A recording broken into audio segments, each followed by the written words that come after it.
It is March of 2024, and the UniFi controller 8.1.113 has been released. Now, this is actually a really nice update. We get Mongo 7 support. We have a lot of UI enhancement, new firewall rule updates, also firewall UI enhancements. So that's actually something I'm really looking forward to, is making that a little bit simpler. We'll show you how that works. We get some updated ACL rules for layer 3, OSPF, and more. So let's get started.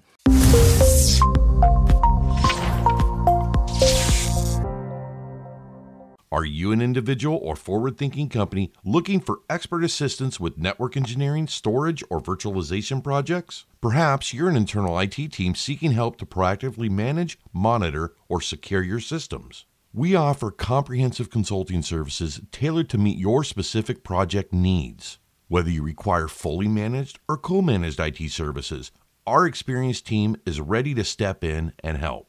We specialize in supporting businesses that need IT administration or IT teams seeking an extra layer of support to enhance their operations. To learn more about any of our services, head over to our website and fill out the Hire Us form at lawrencesystems.com. Let us start crafting the perfect IT solution for you. If you want to show some extra love for our channel, check out our swag store and affiliate links down below that will lead you to discounts and deals for products and services we discuss on this channel. With the ad read out of the way, let's get you back to the content that you really came here for. Now, I'll be leaving a link down below if you want to go through all the details of the release notes, but too long, didn't read all these. Yes, it's a good update, and I've already updated my self-hosted controller. Didn't have any problems at all. Matter of fact, it actually solved a weird pausing problem I had whenever I was starting up or shutting down my other controller. It came with the last update, but I don't reboot my controller often, so waiting a few extra seconds for it to pause wasn't a big deal. But that is fixed if you were running into that issue, and I only seen it on the self-hosted controllers. I didn't see this on the actual systems itself that were running it, such as the Dream machine or other devices. But in this overview, we have the network viewer. We have a lot of other things that, like I said, I'll leave a link to on here. I may do a future video. Let me know in the comments down below on the Interspace system, but there's more updates to that. And I think it's pretty cool that they have that on there. And there's just a ton of little things that they've accomplished here. But let's jump into the actual UI and talk about it. Obviously, the Mongo 7 is in this list, which I think is great, but the UI is where you're going to really see the enhancements on there. And the first one I want to talk about, I think, has been a long time coming. And that's going to be the topology here. This never made a lot of sense to display it like this. It's just difficult, unless you turn your monitor the other way. So now we have the rotate option. As simple as that is, I'm just thinking this is a better way to view this when you have a lot of devices.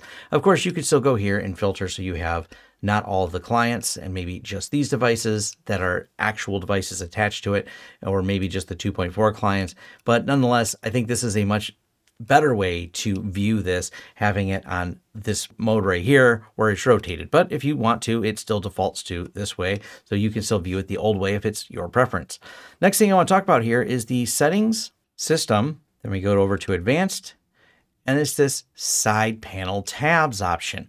What this allows you to do is when you're looking at the UniFi devices, we can click on a device, click on another device, click on another device, click on another device, and be able to tab through them here. This is simple, and it was a little bit easier in the old UI. And then when they came up with the new UI, I didn't really care for the way you can only see one device at a time. So if you're trying to compare two devices and look at different settings or what's connected to them, I just think this is a much easier way to do it, to put these in little tabs. And of course, they got a little X, so we can close them all just as simple. Now, the next enhancement is this networks tab right here.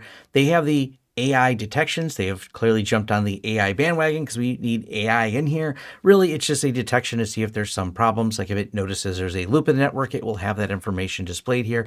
I think this is a pretty neat feature. We'll see how good it actually is when I use it a little bit more. But most of the time, if we're setting up the networks, we're not running into a lot of problems. Now, this is on my self-hosted controller. We'll go over here to my LTS Lab UniFi Dream machine, and you can see what it looks like when you have a full Ubiquiti setup. So now you have even the VPN server, internet settings, network settings, etc. in here.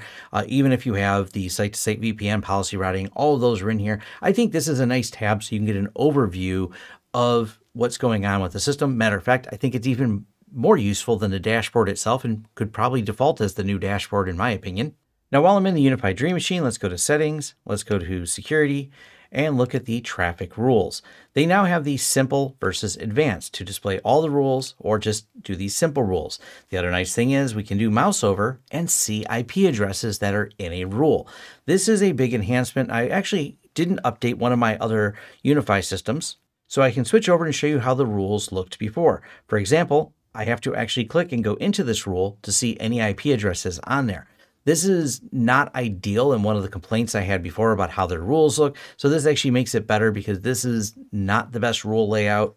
And being able to look at it this way is a much enhanced rule layout with a new version. I definitely like this. And I think this is going to keep improving as they move along. And those little UI enhancements matter a lot when you have to manage a lot of devices or set things up for clients.